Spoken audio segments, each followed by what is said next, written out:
ばんは。今日の動画では2026年のスケジュール帳が決まったので、それを紹介していきます。じゃあ早速お見せします。ででん。めっちゃシンプルなダイソーのスケジュール帳です。一人暮らしを始めてからずっとスケジュール帳を毎年ね買ってたんですよ。一番最初の方に使ってたスケジュール帳がダイソーのスケジュール帳で、4、5年ぐらいはずっとダイソーのスケジュール帳を使っていました。でそこから2、3年前くらいに初めて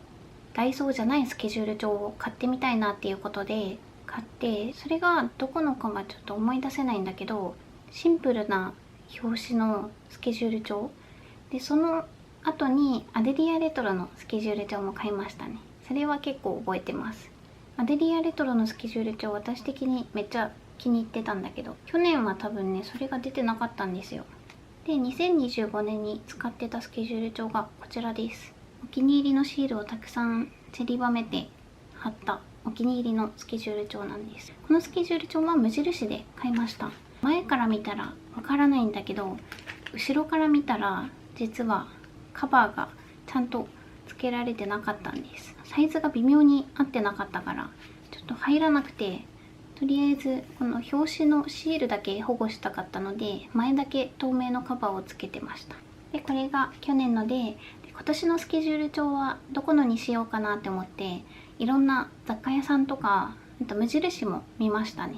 でも私的にちょっとこれだっていうピンとくるものがなくて、可愛いのはあったんですよ。でもそのスケジュール帳が来年の1月からスタートって書かれてて、私的にはもう9月ぐらいからすぐ書き始めたくて、遅くても10月とかだから9月か10月始まりのスケジュール帳を探していて、で先日ねダイソーに行った時にその時もスケジュール帳を見てみようと思って、本当にシンプルで中もね私が使いやすそうな感じだったので、これに決めました。でこれにしたポイントがいくつかあるんだけど、まず最初から透明のカバーがついているっていうことです。ダイソーのスケジュール帳はだいたいこういうカバーがついてるんだけど、100円なのにねこのカバーまでつけてくれるってありがたいですよね。このスケジュール帳の隣に300円のスケジュール帳もあって、それにしようかめちゃくちゃ悩んだんですけど、その300円の方は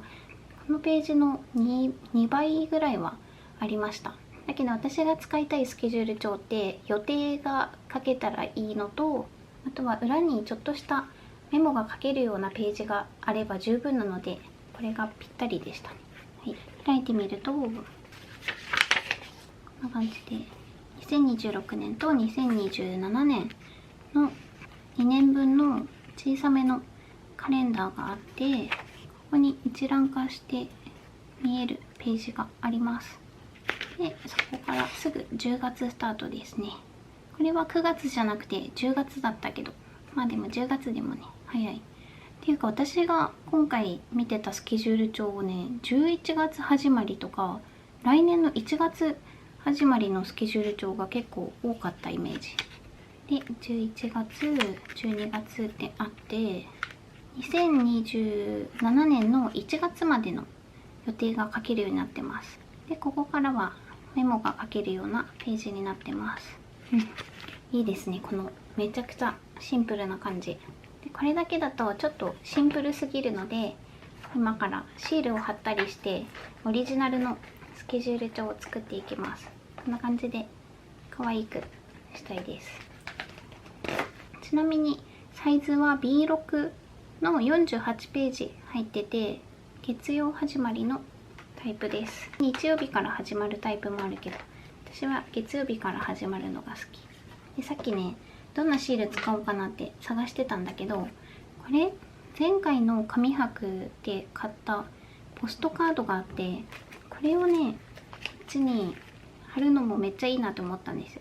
貼らなくてもここにねこうやって挟んで上からカバーをかけるだけでも絶対可愛いって思って、こんな感じだけどもっと合いそうなシールを見つけたので、これはまた別の機会に使います。2025年の時みたいにミセスグロスマンのシールを貼るのもいいなって思ったんだけど、ちょっと気分を変えたくてこのケースに入っていたシールで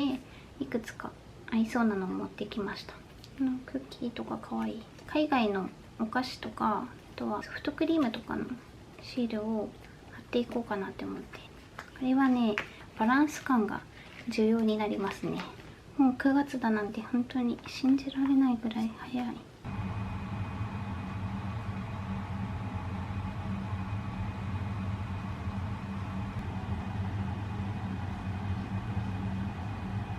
9、10、11、12。まあ、あと4ヶ月もないってことですよね、今年が。食べ物を表紙にしたら、見るたびにお腹空きそう。ちょっと表紙からはみ出た部分は、ハサミで切り取るのも可愛いかも。あえてね、ちょっとここ切ったりして。目玉焼きのシールが2種類あったんだけど、私はどれを使うでしょうか。正解はこちらです。ちょっと白っぽい方を使います。配置が難しいな。マンスリースケジュールブックって書かれてるんだけど、これをね、うまくシールで隠したい。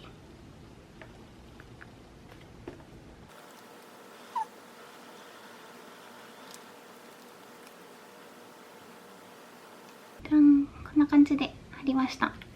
で、裏から見たらちょっとはみ出てるところがあるので、これをカットしていきます。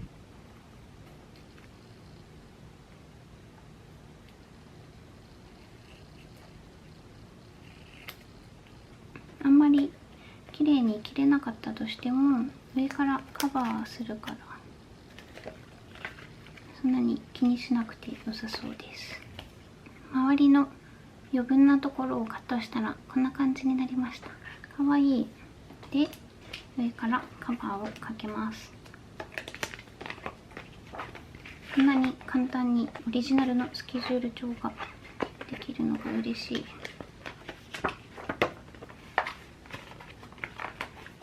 完璧です。かわいい。そしたら2025年のスケジュール帳から2026年のスケジュール帳に中身を移行していきます。 iPhone を買った時はモヤモヤって出てくるものを読み取れば簡単に移行できるけど、アナログなスケジュール帳はね、全部手書きで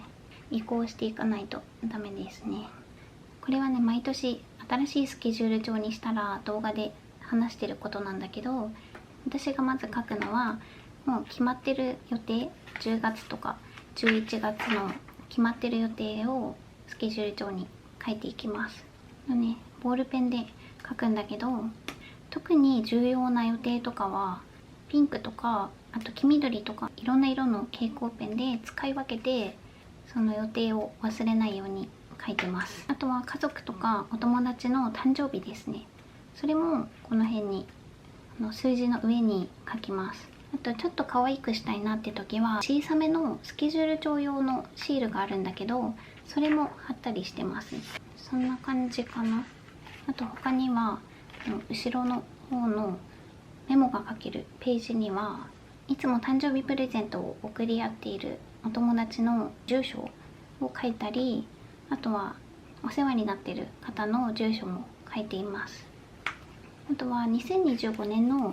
無印のスケジュール帳の後ろのページが多めだったんですよ。こんな感じでまだ書けてないページもいっぱいあるんだけど、こんなにいっぱいあったから毎週の献立を書いたりもしてて、それを始めたのは本当につい最近なんだけど、私の妹が今2人暮らしで、2人の食生活ってどんな感じって聞いたら、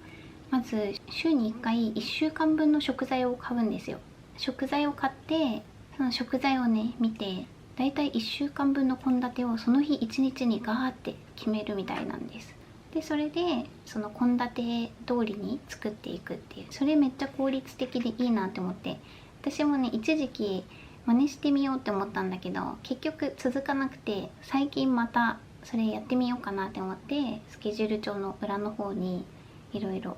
書いてみてたんです。メモのページにまず書くことは、冷蔵庫の中にある食材を全部書き出して、あとその日スーパーで買ってきたものとかで作りたいものを決めて、作りたいものがいくつかできたらその次に献立を考えるんですよ。卵サンドイッチとかぼちゃのスープとか、何曜日の朝ごはんに作ろうかなとかっていうのを考えたりして作ってます。でも全然その献立通りにいかないこともあるし、この野菜は早く使わないとダメだから、本当は明日使う予定だったけど今日使っちゃおうとかも全然あるしね。これがね身についていったら毎日のお料理ももうちょっと時短できるかなって思ったから、今月はねそういう作り方でちょっと頑張ってみたいなって思ってます。来月からもこのスケジュール帳を使っていくんだけど、ここに書こうかなって思ったら、今回のスケジュール帳は意外と後ろのページが少なかったから、また別のノートとかに書こうと思います。前のスケジュール帳のメモが結構ページが余ってたから、そこに書いておこうかな。そんな感じで私のスケジュール帳の使い方でした。めっちゃ可愛くできて大満足。他にも可愛いスケジュール帳いっぱいあると思うけど、手元にあるお気に入りのシールを使ってオリジナルのスケジュール帳を作るっていう手も考えてみてください。さらに愛着が湧いてきそうです。本日もご視聴いただきありがとうございました。